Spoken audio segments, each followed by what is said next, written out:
नमस्कार. माहिती किंवा इन्फॉर्मेशन याचं महत्त्व हल्ली अनन्यसाधारण आहे आणि सगळ्याच क्षेत्रांकरता ते लागू आहे. वकिली, कायदा किंवा न्यायालय ही क्षेत्रसुद्धा त्याला अपवाद नाहीत.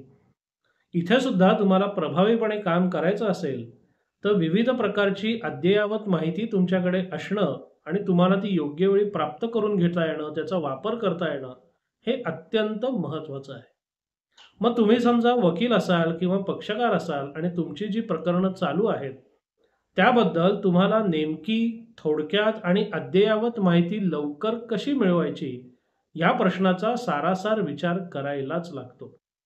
आणि अशी माहिती मिळवण्याचे जे अनेक मार्ग आहेत, त्याच्यापैकी रोजनामा आणि त्याचं वाचन हा एक अत्यंत प्रभावी आणि महत्त्वाचा मार्ग आहे. आता रोजनामा म्हणजे नक्की काय?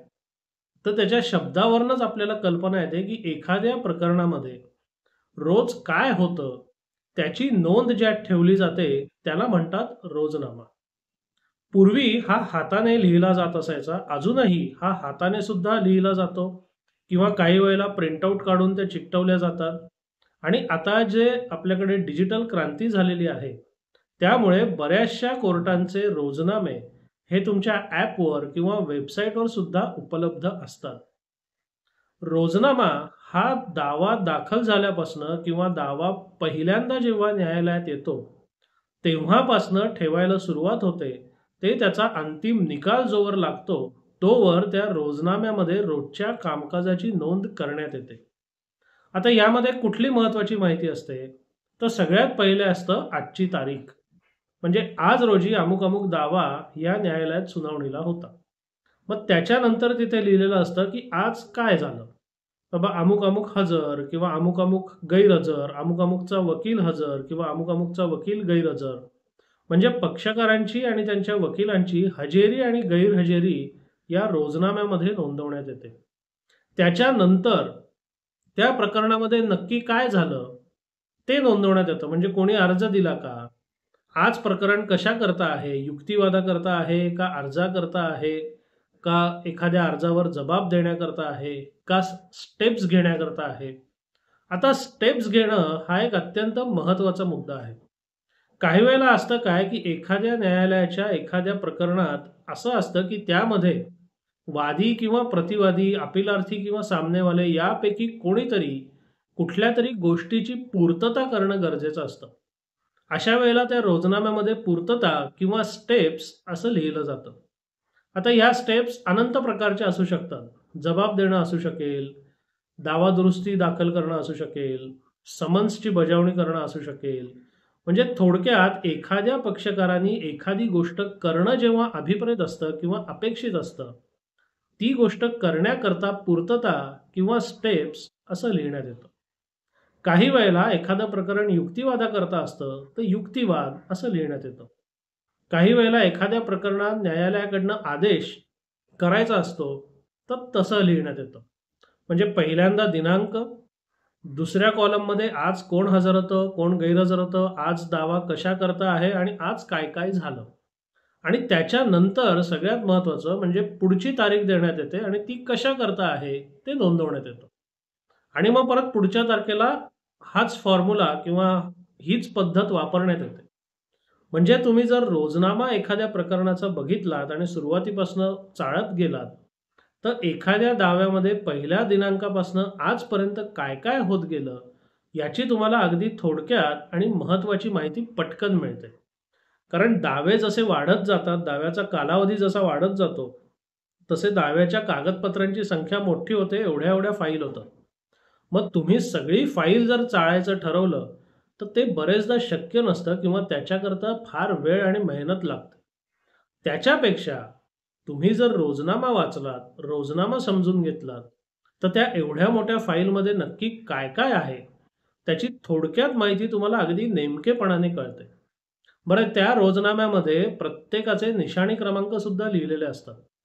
कारण आपल्याला माहिती आहे, की जेव्हा न्यायालयामध्ये कोणतेही कागदपत्र दाखल होतात, विशेषतः ओरिजिनल किंवा मूळ कागदपत्र, तेव्हा प्रत्येकाला निशाणी क्रमांक देण्यात येतो.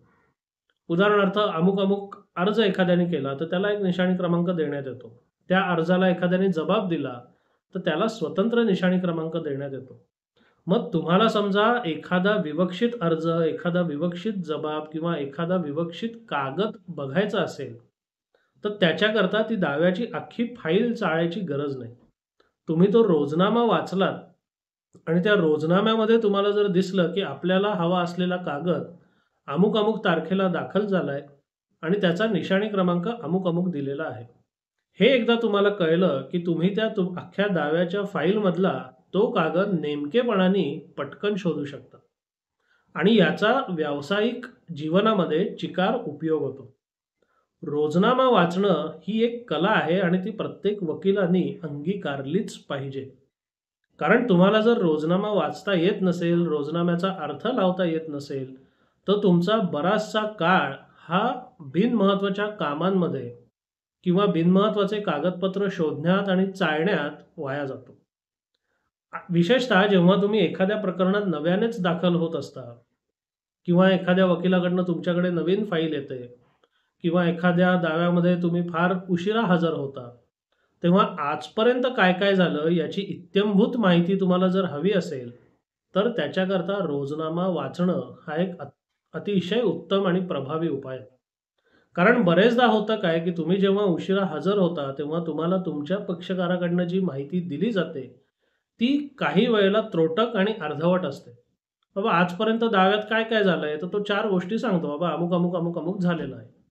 पण प्रत्यक्ष न्यायालयात त्या अमुक अमुकपेक्षा कितीतरी जास्त घडलेलं असतं आणि त्या सगळ्याचा तुम्हाला अंदाज येत नाही, त्या सगळ्याचा तुम्ही अभ्यास करत नाही. तोवर तुम्हाला तुमचा दावा कसा चालवायचा, पुढे काय अपेक्षित आहे, पुढचे टप्पे कसे कसे आहेत, याचा यथार्थ अंदाज येऊ शकत नाही. म्हणून प्रत्येक वकिलाने रोजनामा वाचायची आणि तो समजून घेण्याची सवय ही लावायलाच पाहिजे.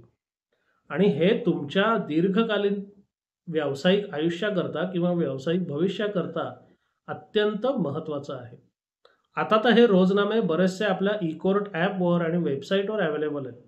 म्हणजे पूर्वी तरी आम्हाला अगदी ते कोर्टात गेल्याशिवाय ती फाईल बघायला मिळाल्याशिवाय रोजनामे कळायचे नाही.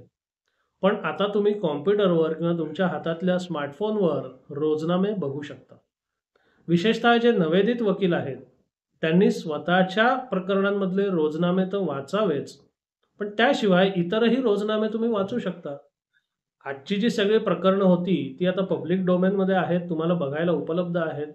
कोणत्या कोणत्या प्रकरणांमध्ये कोणते कोणते रोजनामे झाले, काय काय झालं, त्याचं तुम्ही जर थोडंसं अवलोकन केलं तर त्यांनी तुम्हाला कितीतरी ज्ञान अगदी सहज आणि पटकन मिळतं.